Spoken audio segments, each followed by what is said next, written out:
Davi sempre achou que Saul mataria todos os sacerdotes do Senhor, sem o conselho de Deus. Porém, Deus fazia e encaminhava tudo para que no momento certo Davi se tornasse rei. Os homens não podem compreender os caminhos de Deus, e olhando as aparências, interpretam os sofrimentos, provações e experiências que Deus permite que venham sobre eles como coisas que contra eles são, e que apenas farão a sua ruína. Assim, Davi olhava para as aparências, e não para as promessas de Deus. Duvidava que algum dia viesse a ocupar o trono. Longas provações lhe tinham cansado a fé e esgotado sua paciência. Davi era um bravo general e tinha se mostrado guerreiro, prudente e bem-sucedido, mas estava a agir diretamente contra seus próprios interesses quando foi aos filisteus. Deus o havia designado para levantar seu estandarte na terra de Judá, e foi a falta de fé que o levou a abandonar seu posto de dever sem ordem da parte de Deus. Deus foi desonrado pela incredulidade de Davi.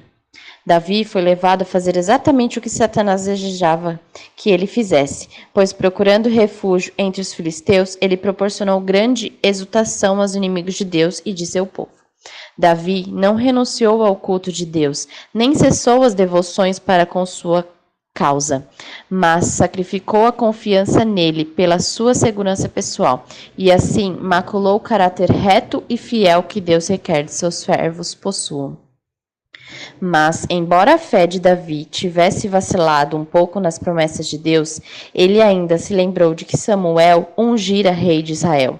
Recordou as vitórias que no passado Deus lhe havia dado sobre seus inimigos. Reviu a grande misericórdia de Deus, guardando-os das mãos de Saul, e resolveu não trair um encargo sagrado. Mesmo que o rei de Israel tivesse procurado tirar-lhe a vida, ele não uniria suas forças com os inimigos de seu povo. Quando retornaram para sua cidade, encontraram lá a cidade destruída, queimada. Todas as mulheres e crianças e filhos tinham sido levados cativos. Davi então ora a Deus e o consulta, perguntando se ele deveria ir atrás ou não. Deus então responde que ele vá. Então ele foi nessa cidade, guerreou contra eles e trouxe todas as pessoas cativas de volta. Os filisteus estavam atrás de Saul. Quando o encontraram, mataram primeiro seus filhos. Quando Saul percebeu que não havia mais saída, pediu para que seus servos matassem, mas eles não o quis. Então Saul pegou a espada e se matou. Vendo os servos que ele estava morto, se mataram também. Os filisteus lhe cortaram a cabeça e colocaram seu corpo em um muro. Alguns homens viram os corpos deles no muro. Lembraram-se dos primeiros anos de seu reinado, de que eles eram felizes. Então tiraram seus corpos e os enterraram. Jejuaram por 7 dias. Capítulo 67. Espiritismo antigo e moderno. O fato de Saul ter ido atrás de uma feiticeira traz à tona certos comentários, mas a própria Bíblia responde. Deus não queria falar com Saul, então Satanás aproveitou a oportunidade e conversou com ele, porém não queria que Saul se arrependesse, e sim evitar a sua ruína. Nesse encontro, Saul conversou com Samuel. Essa prática era muito comum naquele período. Satanás, o que ele queria realmente com esse ato é que levar ao povo de Israel a não ouvir mais os conselhos de Deus, e sim os conselhos dele.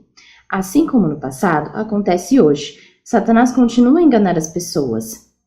Deus já havia dito que no fim dos tempos ele enganaria muitos e por muitas vezes os escolhidos, através de heresias de perdição, falsos ensinos e negaria ao Senhor.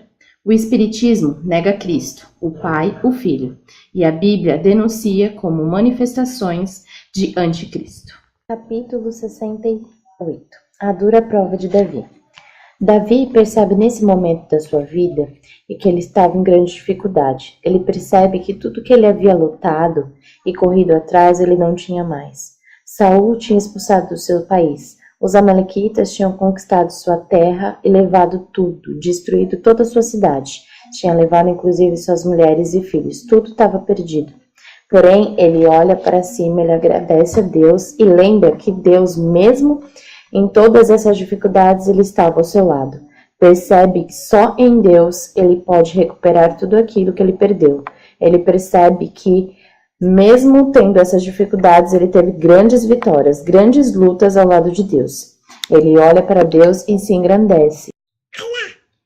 A mamãe vai contar a história de quem pra você? Davi! Davi!